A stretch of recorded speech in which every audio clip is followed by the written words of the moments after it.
শুক্রবারের ভূমিকম্পে এ পর্যন্ত ৯ জনের মৃত্যু হয়েছে। রাজধানীবাসীর পঙ্গু হাসপাতাল সহ বিভিন্ন হাসপাতালে চলছে আহতদের চিকিৎসা। এদিকে ঝুঁকিপূর্ণ ভবন নিয়ে আতঙ্কে আছে নগরবাসী।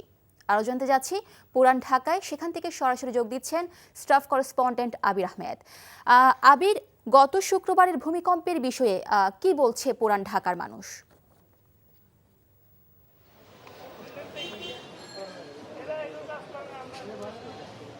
মিলিয়ে আমি এই মুহূর্তে রয়েছি পুরান ঢাকার চকবাজার এলাকায়। এখানে যে ভবনগুলো দেখেছি বিভিন্ন জায়গায় এই পুরান ঢাকার এরিয়ার, বিশেষ করে চকবাজার এলাকার মানুষ, এখানের মানুষ কিন্তু শঙ্কিত রয়েছেন এখনও।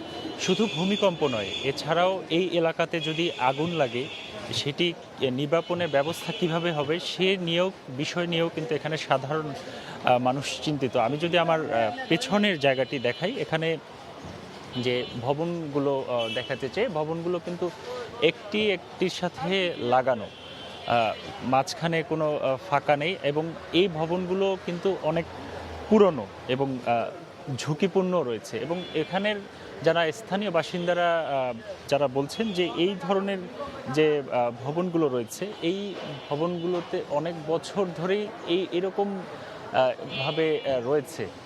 এ নিয়ে কোনো সাধারণ মানুষ বা অন্য কারো কোনো মাথা ব্যথা নেই বা কর্তৃপক্ষ তেমন কিছু এখানে বলছে না। এর আগেও যে ঘটনাগুলো ঘটেছে দেখেছি, পুরান ঢাকায় আগুন লাগলে বা যে কোনো ধরনের দুর্ঘটনা ঘটলে সেখানে ফায়ার সার্ভিস বা অন্যান্য যারা এই ব্যাপারে ব্যবস্থা নেবেন তারা পৌঁছাতে এই ঘটনার রেশ অনেক দূরে ছড়িয়ে যায়। সামনে আরও বড় ভূমিকম্প হতে পারে।